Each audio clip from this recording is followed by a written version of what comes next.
Repair rage. So you're a tenant, you'd like to get some repairs done in your property, and you are going nuts trying to get it done. We're going to teach you some do's and don'ts on tenant repairs.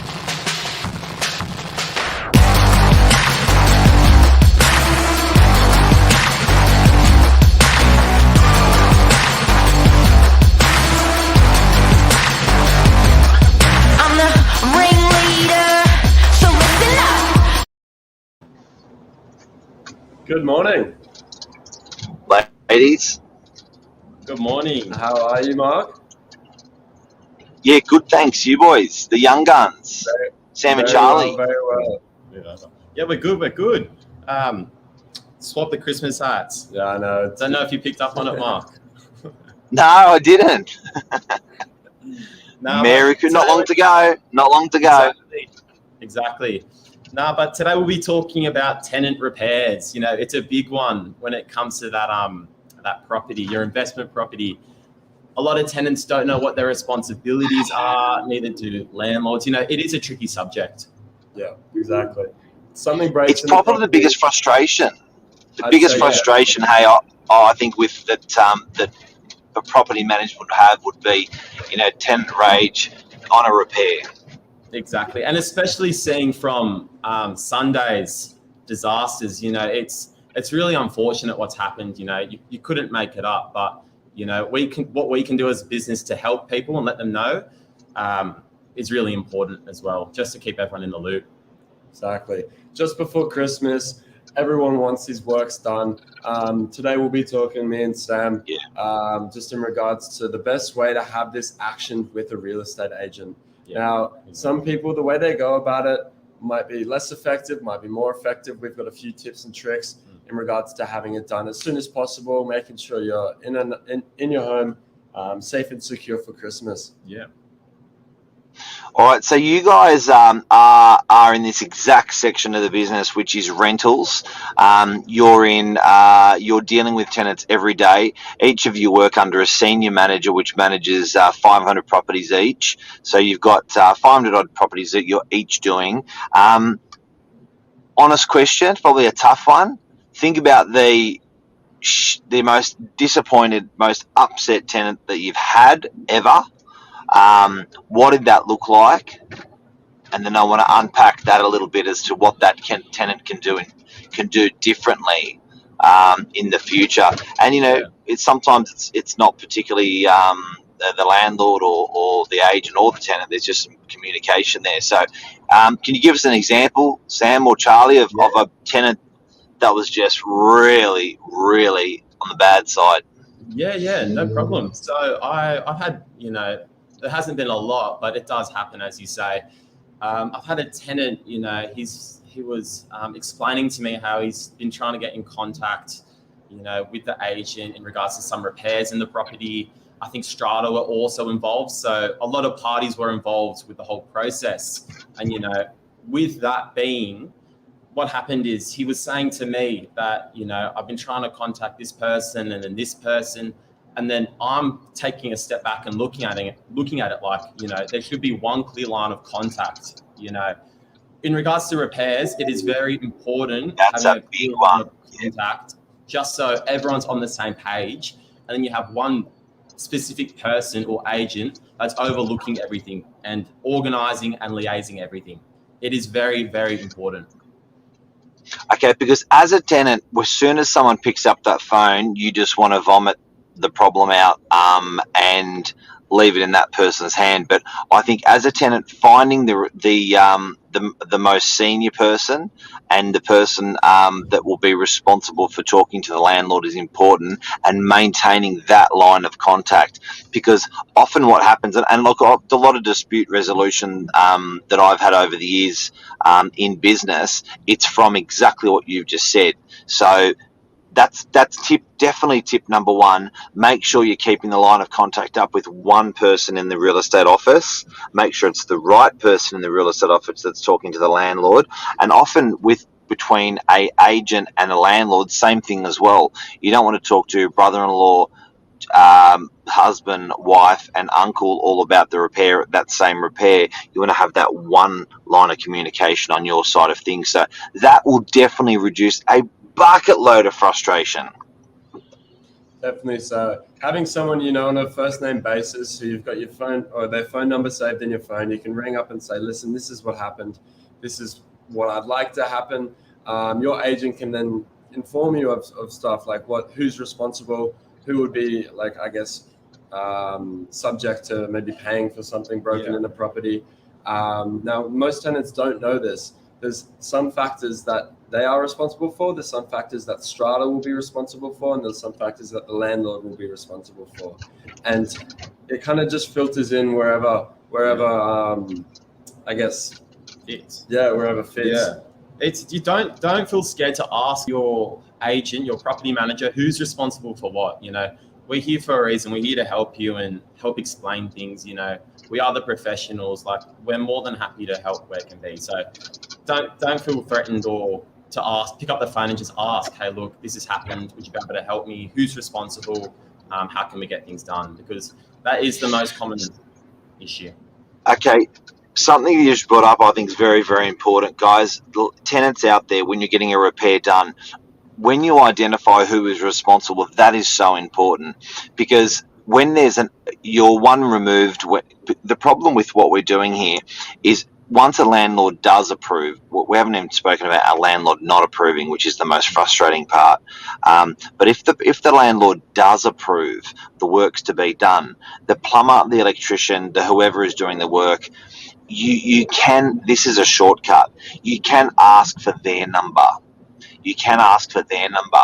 And what that will do was, rather than you calling the agent, who's calling the plumber, who's calling you, the agent back, who's then calling the tenant back, it diffuses that whole line of communication. It actually, that mess of communication, I should say, and it opens up a clear line. So if you can establish that the repair's been approved, and you can establish that the electrician's en route and going to be coming to do it, you can say, great, can I have the electrician's phone number, and I'll just call him direct and coordinate with him, and then you can hustle a little bit there, rather than waiting for the agent to call you back after they called the electrician. Now, if it's a strata manager, which you've just brought up, good idea.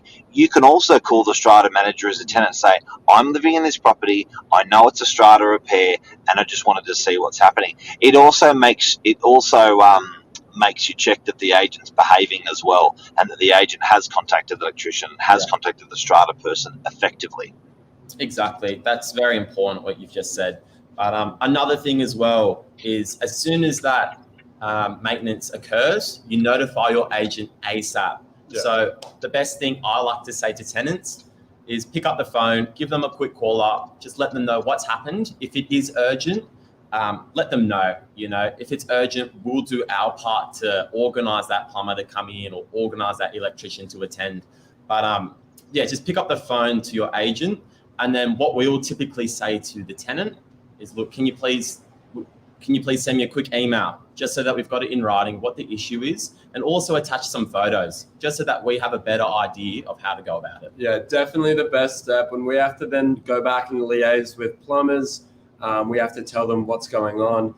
A photo is definitely the best way, especially plumbers, when you've got models of toilet, models of sink, models of vanity, stuff like that, when we can just say, listen, this is what it is. This is what it looks like. Here's a photo for reference. Can you please attend and repair this? It's just the easiest way. If we're letting them assume something's happened, it's just going to be longer time that repair isn't handled.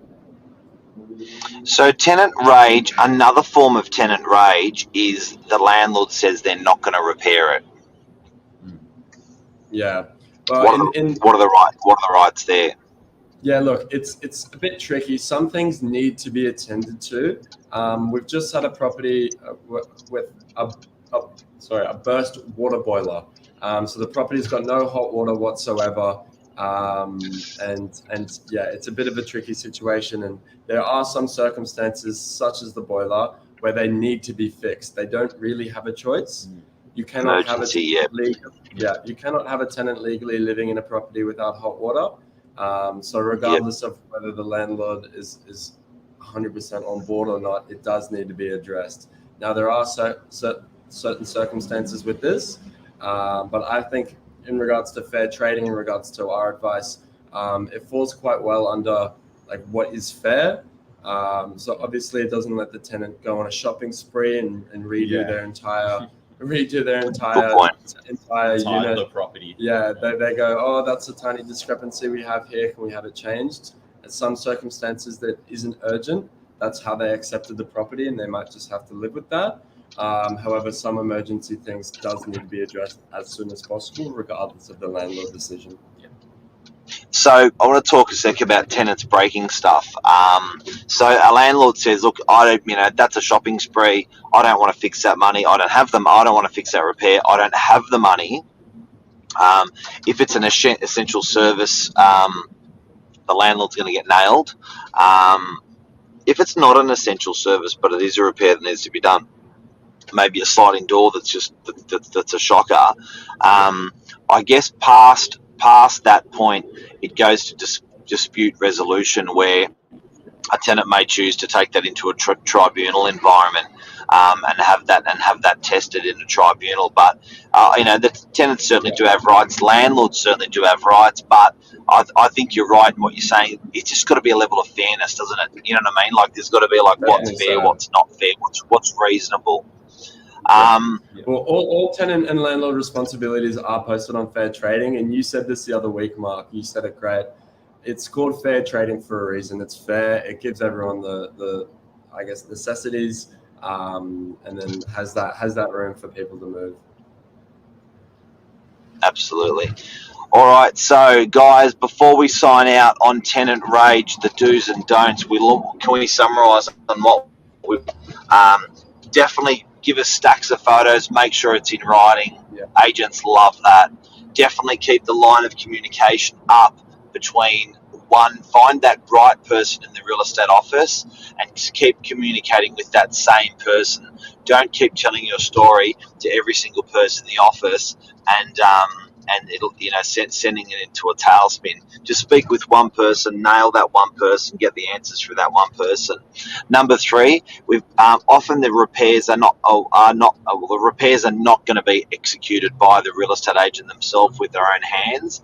They're going to get an electrician or a plumber or a trade to do that. Once you can establish that you do have that approved from your landlord, take over and ask for the electrician or the plumber's phone number yourself, and then get onto those guys to expedite that for you for yourself, rather than getting frustrated with when the plumber going to turn up. What else? Exactly.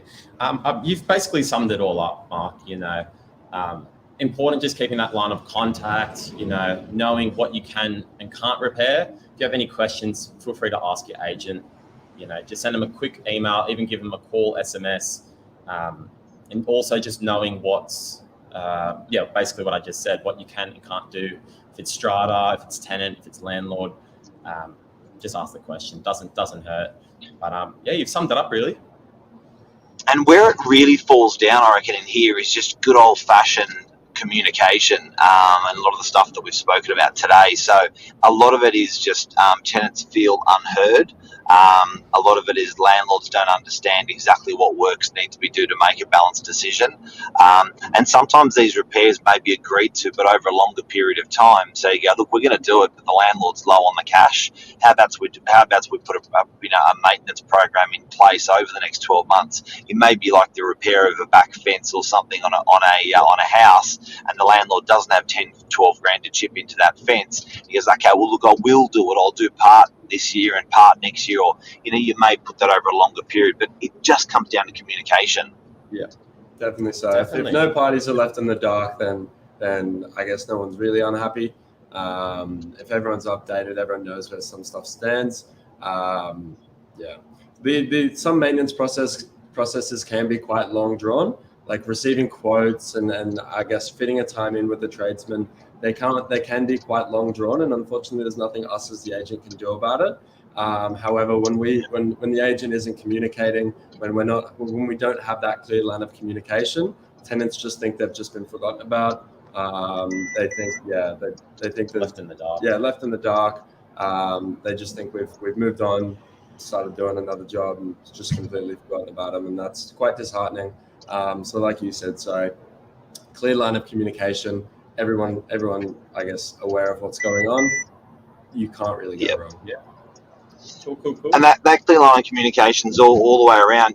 Choosing one landlord to liaise with if there's 2 or 3 of them, choosing one agent in the office to liaise with, choosing one of the tenants to liaise with, that will improve the communication between everyone for sure, because that's definitely where I see it go wrong consistently.